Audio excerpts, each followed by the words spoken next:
gaariga wuxuu ahaa gaari dhaynaah oo qudaaraysa kamid magaalada beledweyne ee gobolka hiiraan wuxuuna kusoo aadanaa usoo socday gaalkacyo kadib qolo burcad ayaa waxaa noo gashay meel dhexeyso gobol laga iyo mareer guri inta udhexeyso kadib gurdil iyo hanjabaad waxaa nooga hanjaben inaan sheegin inay naga hor imaadeen waynan dhaceen way baarteen gaariga.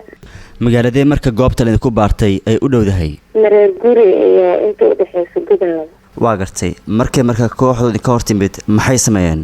maya isbaaro ilaa 3 nin ay ahaayeen waynaga hor imaadeen anaga isla marka uma jeedin darawalka dhigta qori ugu qabteen kadib markay ugu qabteen darawalka ay dejisteen anigana isoo dejiyeen garbaduub iyo jigdil kadibna wixii ahaysaneen qaad. raggani ma gaari bay wateen oo way idinka hor yimaadeen mise meeshay deganaayeen isbaarada halkaa bay u taallay?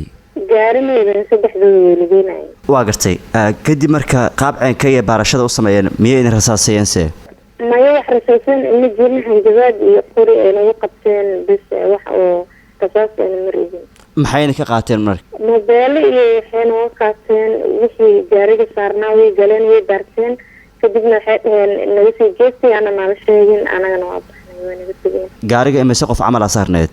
gaariga waxaa saarneed 3 ruux darawalka aniga iyo karisbey kor saarnaa aniga darawalkana soo degsadeen anigana garbaduub iyo xireen waana jirdileen dahab sheeg wax sheegeen darawalkana meel gooni ay la tageen qori ay ku qabteen telefoon ka qaad ma aan wax telefoon iyo ka badan ima qaadan. waa gartay kadib marka way sii daayeen? kadib way sii daayeen waxaan nooga hanjabeen weliba haddii aan sheegnayna macnaheedu inaan soo dabagali doono. gawaari kale miyaysan idin imaan intay haggaadila joogeen? maya gawaari kale ma arkin anaga bisa. kadib marka ay goobtii ma ka tageen mise ayagoo joogaaba kasoo tagteen?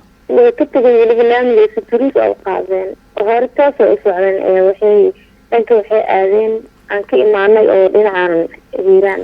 waa gartay markaa kasoo tagteen kadib wax kale oo kontarool oo galmuduga miyaynan arkin?